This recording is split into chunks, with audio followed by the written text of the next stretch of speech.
What's cracking, everybody? Welcome back to the channel. New video. Today I'm going to do a video with a message, a story for you guys, and specifically for Rowdy Rax. I know Gunner did a video this morning about Rowdy Rax. I haven't seen it. On Friday, he told me I'm going to do it on Monday if you want to, do one. I said, go ahead. I'll do one because I have a story. I think I've told this story, and I'm going to tell it again because I think it's important. Rowdy Rax, he's a talented young man. For an old man like me, I see the way, I see the estilo, and I hear the N-word come out so profusely. And being that he's from the SGV, it's surprising to me to hear that. The estilo that Rowdy Rax that you're presenting to the world is that of a pimp. And pimps, those are bad charges. And I'm not saying you have any bad charges. I'm just saying you don't want to pattern yourself after that. I mean, I get you have a certain stilo, with your rapping and stuff, but believe me, that's not the coolest thing to do. Now, the other day, you had some words for a woman, Lady Pinks. You decided to, on a podcast, question what barrio that woman's from.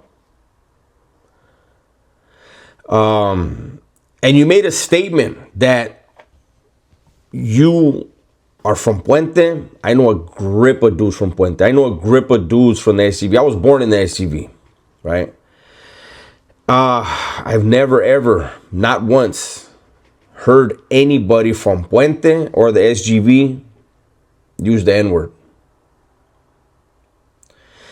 But you made a statement that, yeah, you use the N-word, and if you go to the joint, you're going to be GP and you're going to parole GP and this and this and that.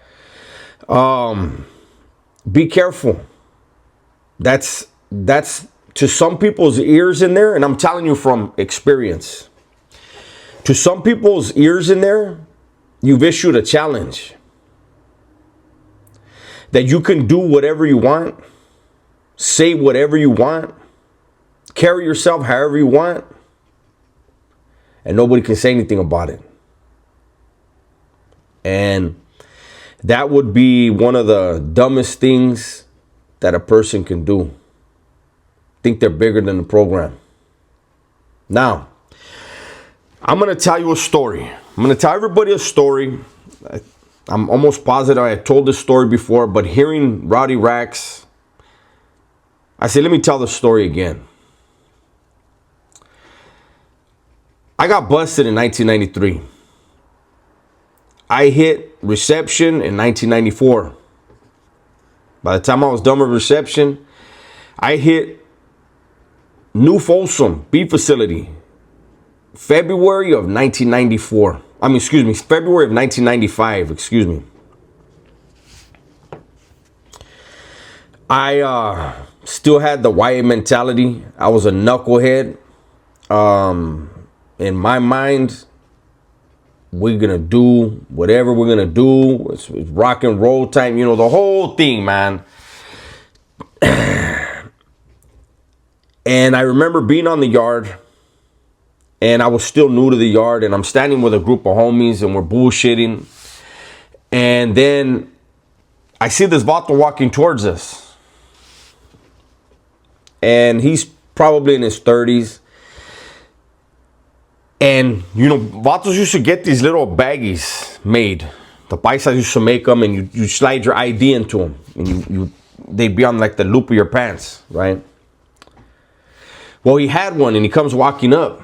And this was before they took the cameras. And yes, they brought the cameras back. But they took the cameras for about, damn near 10 years in prison, right? And this was when we still had the cameras on the yard. And so when you wanted to take pictures, you would buy a photo ducket. A photo ducket was $2. And there was a dude on the yard crew that would be assigned as the cameraman. And you'd go up to the cameraman, you'd give him a photo ducket, and he'd take your picture. Bam, there's your picture, Polaroid picture. So this vato comes walking up, and he has that little bag on him. And I don't know him. I hadn't met him yet. And the homies are like, damn, Holmes, check you out, balling and shit. He had a stack of photo ducats, right? Again, they're $2 a pop. He had at least, I want to say 20 of them in there, right? And he responded in a way that was shocking to me. He said, oh, you know and he said the N-word, this ain't nothing. And when he said that, I looked at him, and I looked at the homies that I was standing with, right? And when nobody slapped the shit out of him, because I was used to YA, like, you're not gonna act like, when nobody did nothing and nobody said nothing, they laughed about it, I just didn't say shit. I walked away. I said, yeah, that whole crowd right there, something right there. Now, there was nothing wrong with any of them, but it was something so foreign to my ears that I was like, I'm cool. I'm not trying to hang out with those vatos. This is just, that don't seem right to me, right? So him, the guy that said the N-word and had a lot of slang to his talk, he had a homie of his. And that first one, I'm going to tell you, he was from Culver City. And he had his road dog was from Compton. And those guys were always hanging out together. They were the only two dudes that used the N-word. I made sure I steered very clear of them. And they were older vatos. They were both like 10 years older than me or more. And I was like, what's up with these vatos, man? And I remember one day, I was sitting on the yard, and an older homie had came. And this older homie had been doing time since the 70s. He had a lot of juice. He's sitting next to me. We're sitting at the table on the yard. And one of the two, it was the one from Culver City.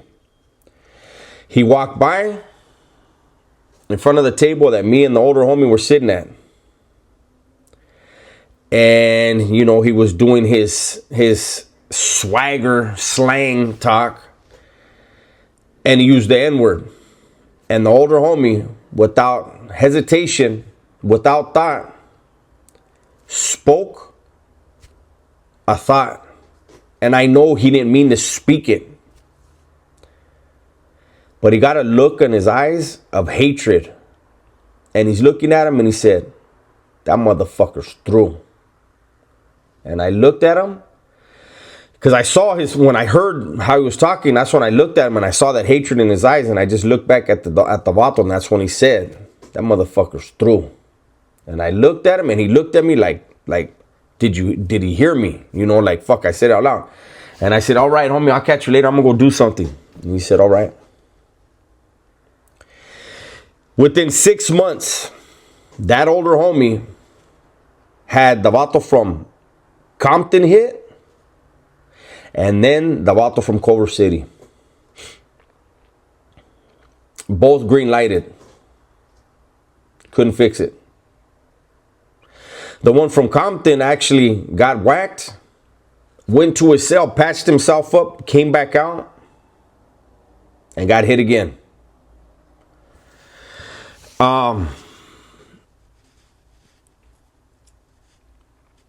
I'm telling this story because and by the way, let me let you in on something, Rowdy Rax and everybody watching this. Prison is very treacherous. Do you think that the word that went around the yard of why they got hit, do you think it was because they used the N-word? No. See, these vatos, they use dope. One of them always brought in dope. And because he was a dope man on the yard, he had an everyday habit. And one day, his clavo didn't come in. His dope didn't come in. Guess what happened? He was sick. And he needed a fix to get well. The old man that said he was going to wash them up, he was a dope man. And what did they both do? They went and scored some dope from the devil. The devil that was hunting them down. He knew sooner or later they were going to come. They got hit for not paying a dope debt. Both of them brought receipts to the yard that they paid. But like I said, they got hit for not being able to pay a dope debt. So Rowdy Rax and all you youngsters that use that word and, carry yourselves in a way where you believe, hey, I can talk however I want and I can do whatever I want. Make sure you pay attention to the faces around you. Most of them, the ones that know what time it is, they're going to smile in your face. They're going to laugh at your jokes. They're going to shake your hand. What's up, homie? Buenos dias, eh? And you never see it coming. I think it was a bad look questioning where a woman was from. Basically banging on a woman. But the biggest mistake is believing that you dictate your program when you're in prison. Talking about your go-in GP and your parole GP. You don't know what could happen day to day. You don't know that you're equipped to see the pitfalls and avoid them. And I have nothing against Rowdy Rax. This is a message to everybody who thinks that way. Even if you believe what you said, Rowdy Rax, and for any youngsters that heard what you had to say and you think that same way, keep that up here. Don't let it come out from here. That's my video for the day. That's my advice. That's my story. No one's bigger than the program in there. Thinking that you can conduct yourself in a way that is unbecoming to whatever you're supposed to represent is a quick way to get a reality check. Everyone who claims, look at, perfect example. People will refer in the media, online, they're going to refer to Rowdy Rax as Southside rapper. Or even another term that's more serious that I don't like to use. And so if you are considered a Southside rapper, then you are a representative of that thing, right? And the way you conduct yourself is a reflection of that.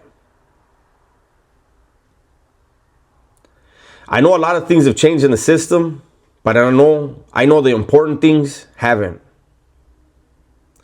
And one of the important things is carrying that flag in the proper way.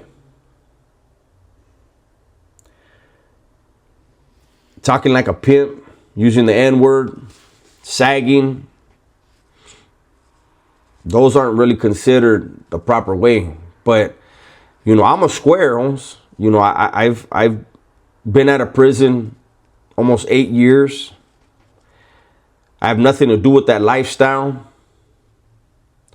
All I do is talk from my life experiences.